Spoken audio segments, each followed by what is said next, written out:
And what was this doing?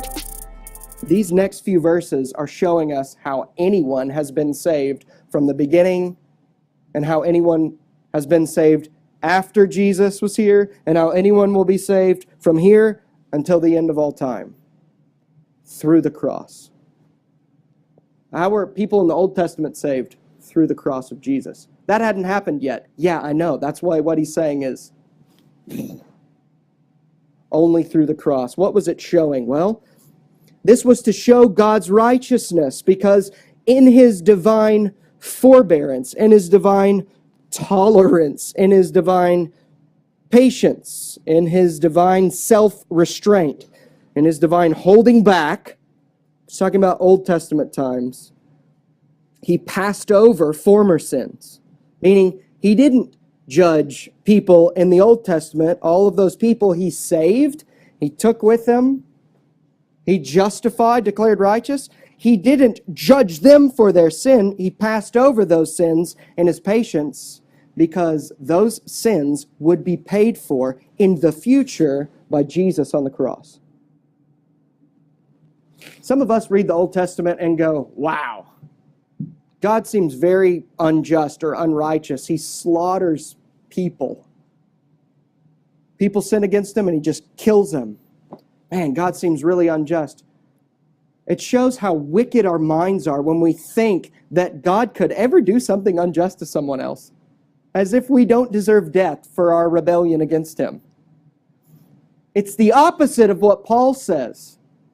Paul says the real dilemma with looking to the Old Testament is how God saved anybody there, because the cross hadn't even happened yet. How could a righteous God just let people off freely? He says the cross of Jesus is showing the righteousness of God in the Old Testament to save people before the cross even happened, because he passed over those sins then and he put those sins on his Son. Anyone that was saved, they were saved through faith in the promise of God. They were saved not even knowing the specifics of what God would do to save them through the cross of Jesus. It was to show God's righteousness. He passed over former sins, but it's not because he's unrighteous and is just letting people go. It's because Jesus would pay for them. Verse 26, it was to show his righteousness at the present time. For us who believe in Jesus after Jesus died, it's to show that God's righteous now, so that he might be just and the justifier of the one who has faith in Jesus.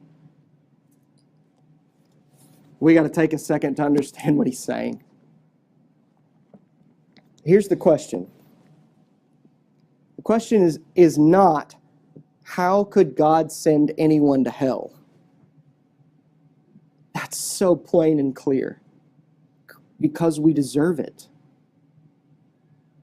The more important question, friends, is how could God take a sinner, someone who's committed treason, who is owed nothing but death, how could God take that person into his courtroom and say, righteous, acceptable, you're mine?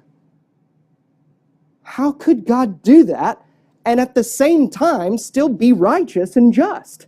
How can a righteous judge say someone who's unrighteous is righteous?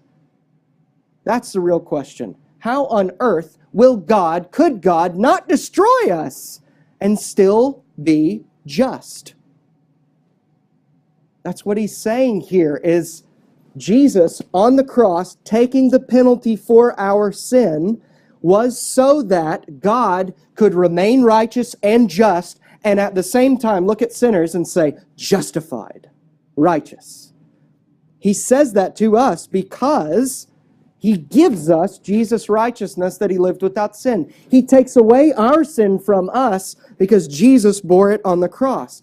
To be just is something that he is. To be a justifier is something that he does. So how could God be just and also justify sinners? The cross. That's the wonder of the cross.